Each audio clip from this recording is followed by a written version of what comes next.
नमस्कार साथियों। माता दुर्गा के सभी भक्तों को सादर जय माता दी। नवरात्र के इस पावन पर्व में आप नवरात्रि समाप्ति पर 9 कन्याओं को भोजन कराने का विधान आप रखते हैं, तो उनको विधिवत रूप से अगर आप पूजन करके बैठाते हैं तो निश्चित रूप से आपका फल और अधिक फलीभूत होता है।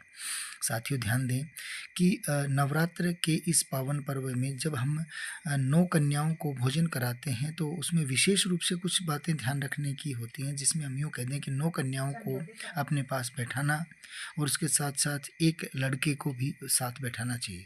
9 कन्याओं के पाँव को दूध मिले हुए पानी से उनके पाँव धोएँ या दूध से पाँव धोना चाहिए। उसके बाद में तिलक और अक्षत यानी चावल से तिलक करना चाहिए और उसकी विदाई के समय में कुछ बातें विशेष ध्यान रखने योग्य हैं, जिनमें से हम कहें कि आपका जो व्रत है वो फलीभूत हो, उसके लिए लाल वस्त्र जो है वो कन्याओं को आप दें या लाल कपड़ा उनको दें।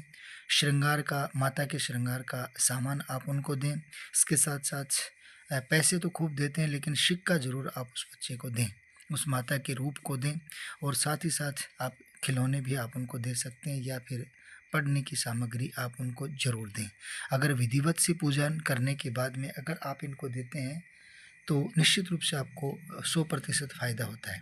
कहा जाता है कि माता फल से भी प्रसन्न होती है, तो केले का प्रसाद भी आप उनको दें या फिर साथ ही साथ नारियल।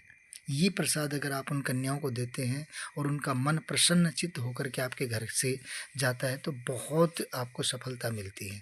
जब आप 9 दिन तक माता दुर्गा की आराधना करते हैं, निराहार करते हैं, फलाहार करते हैं या एक समय भोजन करके करते हैं, तो आपको 9 कन्याओं को भी विधिवत से पूजन करने के बाद में ही आप उनको अपने घर से विदा करें और घर के मुख्य द्वार तक आप जाएँ। इसके बाद में जो कन्याएँ आपके घर में आई थी, उनके पाँवों की मिट्टी को भी आप नतमस्तक हो सकते हैं। इससे भी आपको काफ़ी सारा बेनिफिट मिलता है। माता के रूप के जो चरण आपके घर में टिके हैं, वही आपको फलीभूत करते हैं। सभी साथियों को एक बार नवरात्र की शुभकामनाएँ और मैं कहना चाहूँगा कि इस नववर्ष के बारे में कहूँ या नव